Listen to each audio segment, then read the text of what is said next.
ফাতেমা রয়েছেন ঘুমায়া ইমাম হাসান দুই কি ছেলে বুকেতে লইয়া পাঞ্জা কলপাঞ্জে গানা আনিয়া সংসারে ঘুমায়াছেন নবী গো নবী মদিনার যাইয়া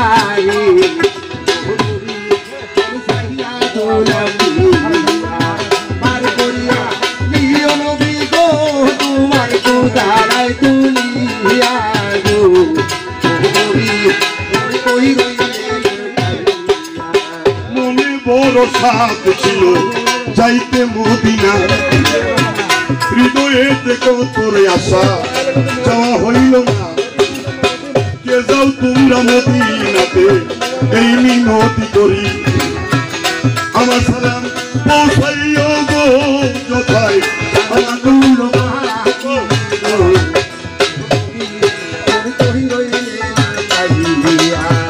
আর করিয়া নিয়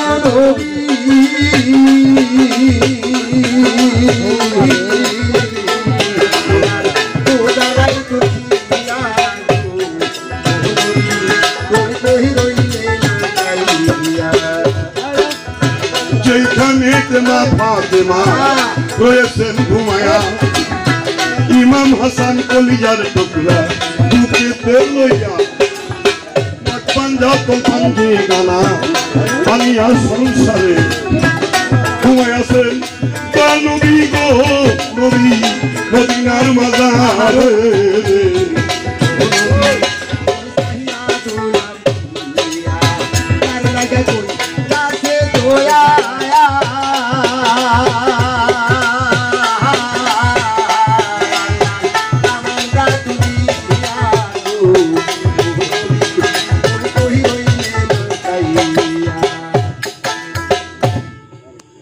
একদিন নূহ আলাইহিস সালাম প্রত্যেকটা ওলি আল্লাহদের নাম ওই কিতাবের মধ্যে কিন্তু লাস্ট পাতা যায় উনি দেখতেছেন সেই পাতায় লেখা আছে লা ইলাহা ইল্লাল্লাহ মুহাম্মাদুর রাসূলুল্লাহ। আল্লাহ মনে মনে ভাবলেন যিনি এই কিতাবটা লিখছে যে লেখক এমন একটা ভুল করছেন এই কিতাব যদি আমি আমার মনিবের কাছে নিয়ে যাই তাহলে এই কিতাবটা সাগরের মধ্যে উনি ফেলে দিবেন। যা আমি এটা ভুল না করে আমি নিজের ইচ্ছায় সেই আজদা সেই দয়াল নবীজির নামটা সেই কিতাব থেকে কেটে দিলেন। কাটতে দিয়ে সেই কিতাব আজদা তার মনিবের কাছে নিয়ে গেলেন। নূহ আলাইহিস সালাম সমস্ত নামগুলি দেখে লাস্ট পাতায় যায় দেখে যে যাকে সৃষ্টি না করলে আল্লাহ এই পৃথিবীতে একটা পিপিলিকাও বানাইতেন না সেই নামটা কাটা। আজদা জি এই নাম কাটছে কে?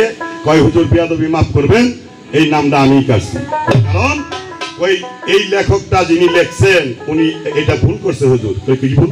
কয় প্রত্যেকটা নবী ওলিল্লাহ গাউস কুতুবের মধ্যে ইয়া দেওয়া আছে কিন্তু আমার এই হযরত মুহাম্মদ সাল্লাল্লাহু আলাইহি ওয়াসাল্লাম নামের মধ্যে কোনো ইয়া নাই, তাই এই নামটার মধ্যে হুজুর আমার বিবেকে বাঁচছেন তাই আমি সেই নামটা কেটে দিচ্ছি। নূহ আলাইহিস সালাম বলে আজদা তুমি যার নাম কাটছো তারে তুমি চিনো? কই না তারে কোনোদিন দেখিও নাই। কই দেখবা কেমনে? উনি তো এখন পর্যন্ত এই ভ্রমণ্ডলিতে আসেই নাই। শোনো তুমি যে অপরাধ তুমি করেছো আমি নবী হিসেবে তোমাকে এই মুহূর্তে একটা শাস্তি দিলাম। কই কি শাস্তি হুজুর? কই আমি তোমাকে অভিশাপ দিলাম তুমি একটা সর্প হয়ে সাপ হয়ে যাও। নূহ আলাইহিস সালামের অভিশাপে সেই আজদা একটা সাপ হয়ে গেলেন। সাপ হওয়ার পরে এই আজদা মনে মনে বলতেছেন হে আল্লাহর নবী আমি কি এই অভিশপ্ত জীবন কোনোদিনই কি আর ফেরত পাবো না? কই পাবি। যে ব্যক্তির নাম কাটছস তুই সেই ব্যক্তি যদি তোকে মনে কষ্ট লাগা মন রঙলে তুই আলতা হইবে মনে ব্যথা লইয়া রে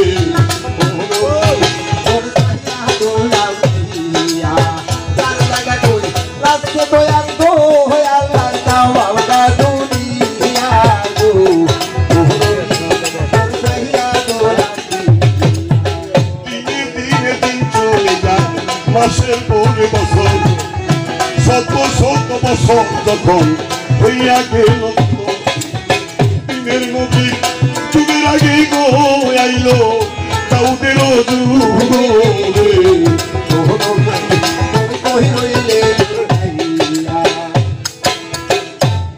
দিনে দিনে আসলেন আমার দাউদ আলাইহিস সালামের যুগ। একদিন এক হীরা পর্বতে এক গুহার মধ্যে সেই দাউদ নবী সারা রাত তার সাহাবাদেরকে নিয়ে সারা রাত হালকা জেগে গান বাজনা করে উনি সারা রাত চুপি চুপি বসাই দিলেন। তার এক ভক্ত বলতেছেন, হে আল্লাহর নবী, এত সুন্দরময় জায়গা রেখে আপনি কুরকাবময় একটা অন্ধকার জায়গার মধ্যে সারা রাত কাটাইলেন না, কি কারণ? হে বন্ধুগণ, তোমরা হয়তো জানো না, আমি সবই জানি। যাকে সৃষ্টি না করলে আল্লাহ পৃথিবীতে একটা পিপিলিকাও বানাইতেন না। আমার সেই দয়ালের নবী একদিন মক্কা ত্যাগ করে মদিনায় যাওয়ার পথে এই গর্তের মধ্যে উনি এক রাত্রি থাকবেন। তাই আমি দাউদ এই জায়গাটারে সারা রাত আল্লাহ রাসূলের শান গেয়ে আমি জায়গাটারে পাক পবিত্র করে গেলাম। এই আজদা সাপটা ওই হীরা পর্বত ওই গুহার ওই গর্তের মধ্যে দিয়েছিলেন। আজদা মনে মনে ভাবলেন, যা, যে ব্যক্তির নাম কাটার অপরাধে আমি সাপ, সেই দয়ালের নবী বলে এক রাত এই গর্তের মধ্যে থাকবো। আজ থেকে আমি ডাইন বাম আর কোথাও যাব না। যতদিন পর্যন্ত সেই দয়ালের নবী এই গর্তে না আসবো ততদিন আমি এই জায়গায় অবস্থান করব। দিনের পরে দিন চলে যায়, মাসের পরে বছর, দিনে দিনে আসলো দেখো আমার মদিনা রে।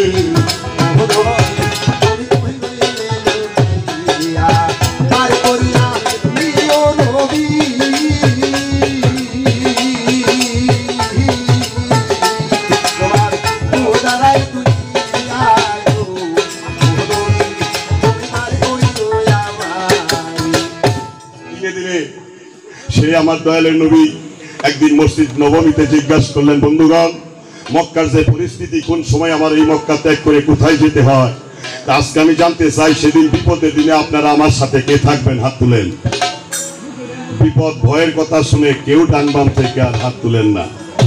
বাম সাইড থেকে আবু বকর সিদ্দিক রাদিয়াল্লাহু আনহু দাঁড়ায় বললেন, হুজুর বেয়াদবি মাফ করবেন, যদি মক্কা ত্যাগ করে আপনার এই দেশ ছেড়ে যেতেই হয়, সেদিন আপনার সঙ্গী হিসেবে যেন আমি থাকতে পারি, ওই দিন পর্যন্ত আমি হায়াত চাই। আল্লাহ রাসূল তাকে আশীর্বাদ করলেন, সিদ্দিক, আমি দোয়া করি আল্লাহ পাক যেন তোমাকে সেদিন পর্যন্ত হায়াত দারাজ করেন। এইভাবে কিছুদিন গত হয়ে যাওয়ার পরে একদিন সিদ্দিক সাহেব বাড়ি